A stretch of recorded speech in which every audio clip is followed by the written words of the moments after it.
الحسم يعني. كان زمانه على بعد يعني زي الاهلي في النقاط، وعلى بعد نقطه من بيراميدز ده لو كان كسب ماتشاته في الدور الثاني. وطبعا الاهلي بدا الدور الثاني بماتش فوز اللي هو على النادي الاهلي، ولكن طبعا ماتش اعتباري لان الاهلي ما جاش، ولكن تعادل في مباراتين بعد كده مع المصري، وتعادل امبارح مع البنك الاهلي. لو الزمالك كان حصد الاربع نقاط كان الموضوع فرق بصوره كبيره جدا اللي فقدهم عشان ينافس على بطوله الدوري. بيراميدز صراحه كمان بيراميدز مش عارف لعبتهم تحت ضغط بيبقوا حاجه غريبه جدا. يعني البيراميدز في بصراحه يعني كسب حرس الحدود بالعافيه 2-1 بخطأ محمد فاروق لاعب حرس الحدود. مايلي بيستفيد وبيحضن على كورته وبيجيب جول وبيبقى بياخد 3 نقط، لكن على ارض الواقع كان الاداء سيء للغايه.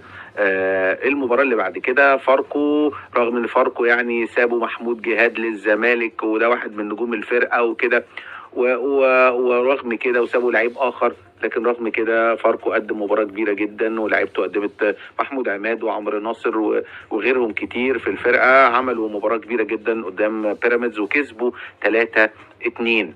بيراميدز بيفقد 3 نقاط، الاهلي بيكسب حرس الحدود. وهنا بقى عايز اروح لكم لانفراد مصر كلها بتسال الاهلي كسب حرس الحدود 5، بس في ناس بتسال ان محمد طاهر جاب هدف في اول ثانيه، يعني في هدف يعني في بدايه اللقاء، والهدف ده الناس شايفاه تسلل. فهو ليه كابتن طارق مجدي اللي على تقنيه الفار ما جابش الخطوط؟ طب وفي نفس الوقت جاب الخط بتاع الهدف الرابع بتاع حسين الشحات، والناس شايفه ان طاهر متسلل. طب ايه يعني ليه الخط ما جاش لتاكيد صحه الهدف يعني؟ فتخيلوا يا جماعه عرفنا ايه بقى؟ ان الفار عشان يحط خطوط لازم يجيب نقاط، لازم تحط نقطه على اخر واحد من المدافعين ونقطه على اخر واحد من المهاجمين، تمام؟ فالمهم في 3 كاميرات بيعتمدوا عليهم في تقنيه الفار: الكاميرا الرئيسيه، وكاميرا الزوم، الكاميرا الرئيسيه، وكاميرا التسلل. في 3 كاميرات بيعتمدوا عليهم. كابتن طارق مجدي حاول يلاقي نقطه يحطها على اخر واحد من لعيبه حرس الحدود، الكاميرا مش مبينه رجل اي لاعب، كتف اي لاعب، اللعيبه مغطيه ومش قادر يوصل لنقطه يحطها على اخر واحد من حرس الحدود. طب الناس تقول لك ما هي باينه بالعين المجرده انها تسلل، مفيش حاجه اسمها عين مجرده، لازم تحط نقط عشان تلغي قرار مساعد الحكم اللي هو كابتن سامي هلهل. كابتن سامي هلهل كان قاعد وهو ما رفعش الرايه، فما يقدرش يلغي قرار مساعد الحكم بصحه الهدف او عدم صحته الا لما يكون عنده بوينت.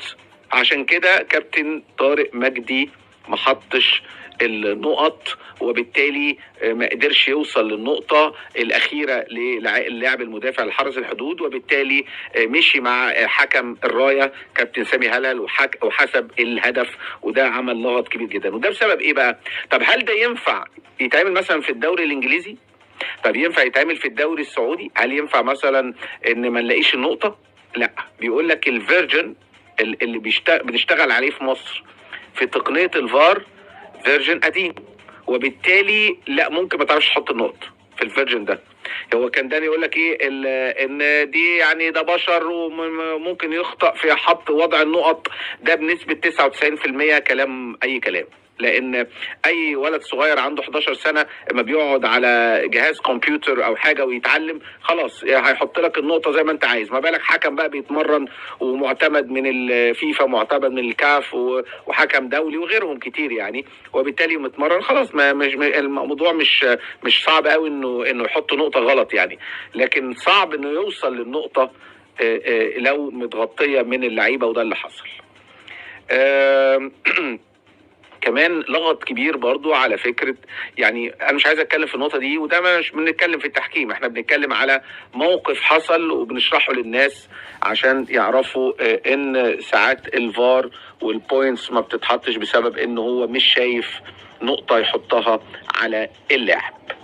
طيب تعال نروح، انا عايز اتكلم على اتنين بس. قبل ما اتكلم، امبارح كان في اجتماع لمجلس ادارة نادي الزمالك، في كلام ان هم يمشوا بيسيرو ويمشوا الجهاز الفني بالكامل ويمشوا كابتن عبد الواحد السيد مدير الكوره. ده الكلام اللي داير الفتره دي.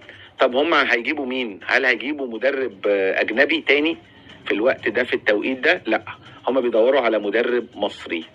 مين كان اقرب مدرب مصري ونفسهم يجي؟ كابتن طارق مصطفى. وكلموا كابتن طارق مصطفى وقالوا لكابتن طارق مصطفى خلص نفسك من البنك الاهلي. معرفش يعني هل هم عارفين ولا لا، ولا ده صح، ولا هنتحايل على يعني اللوائح. انتوا عارفين يا جماعة ان ممنوع مدرب يدرب فرقة تانية الا لو كان تم اقالته في نفس الموسم. يعني ما ينفعش مدرب يجي يدرب فريق تاني وهو ناجح، او هو يعني ماشي 10/10، او دون رغبة النادي التاني يعني ان هو يسيبه او يمشيه. لان ما ينفعش تدرب فرقتين في موسم واحد الا لو تم اقالتك بسبب سوء النتائج. وطبعا كابتن طارق مصطفى لم يتم اقالته، ما مشيش، يعني ده راجل عامل نتائج كويسه ومتعادل في الوقت الضايع بعد ما الزمالك جاب جون في الوقت الضايع، وعامل نتائج كويسه جدا وماشي. وفي اتحاد وفي كاس العاصمه صعد، وفي الدوري في المراكز المتقدمه، ولسه كسبان الماتش اللي قبليه سيراميكا 4-2، وسيراميكا من الفرق القويه جدا. فمش عارف الدنيا رايحه لفين. وكلموا برضو مؤمن سليمان. مؤمن قال لهم ان انا شرط جزائي كبير جدا، هو تقريبا بيدرب الشرطه العراقي. ده الكلام اللي داير على مدرب مصري يعني.